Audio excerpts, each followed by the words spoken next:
Ah ouais, d'accord.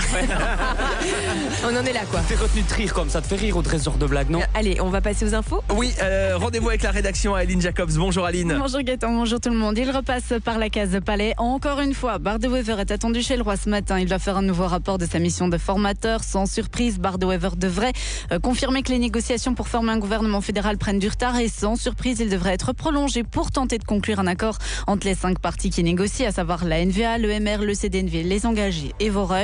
Alors parmi les sujets qui coincent, il y a la santé et la migration, mais aussi des gros dossiers comme l'emploi, les pensions et le budget.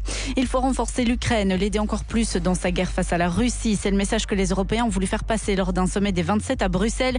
Sommet qui s'est terminé hier soir. Alors ce message, il a été communiqué directement au président ukrainien. Volodymyr Zelensky était à Bruxelles.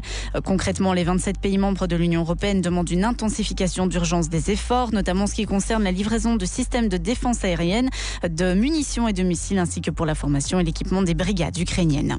Emmanuel Macron prolonge sa visite à Mayotte, dévastée par le cyclone Chido. Hier, le président français a constaté l'étendue des dégâts et l'ampleur de la détresse des habitants de l'archipel. À certains endroits, il a été accueilli au cri de Macron démission. Pour l'instant, 31 personnes sont mortes suite au passage de Chido. Il y a plus de 2500 blessés. Ce bilan pourrait encore évoluer. Les autorités redoutent des centaines, voire des milliers de morts. Enfin, pendant ce temps-là, un youtubeur américain platiste a démontré que la Terre est sphérique. Depuis 10 ans, Iran Kapanel défendait l'idée que la Terre était plate et bordée par un mur de glace.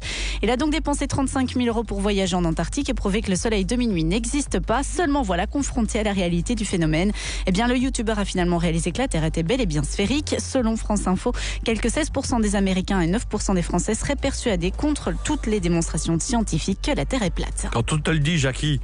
Oh. Avec Night Orient, la boisson festive sans alcool, garde la tête à l'endroit. Night Orient, vin désalcoolisé et cocktail sans alcool. 0%, c'est Night Orient. Est-ce que quelqu'un sait où est le Mont Rigi? Vous savez où c'est? Le Mont Rigi. Rigi. Le Mont Rigi. Et c'est où? Ah, c'est dans les fagnes. Enfin, On a un Mont Rigi. les On a un Mont Rigi. tout ça, oui. Je viens d'apprendre un truc, mais donc il y aura des flocons du côté du Mont Rigi ce matin. Sinon, pour le reste, de la grisaille au programme un peu. Tu le savais, toi, peut-être. Sinon, le ciel va se dégager au fur et à mesure de la journée. Vous allez voir, avec même l'apparition du soleil.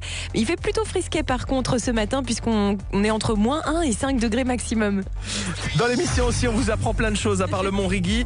Certains personnages du fort auraient une double vie dans Fort Boyard. Stripteaser. La nuit, T'imagines ? et dans le fort le jour.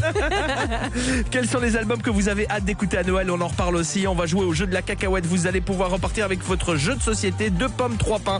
En attendant, voici Osière. Bienvenue dans le réveil de Tipeee. 6h, 9h. Réveil de Tipeee.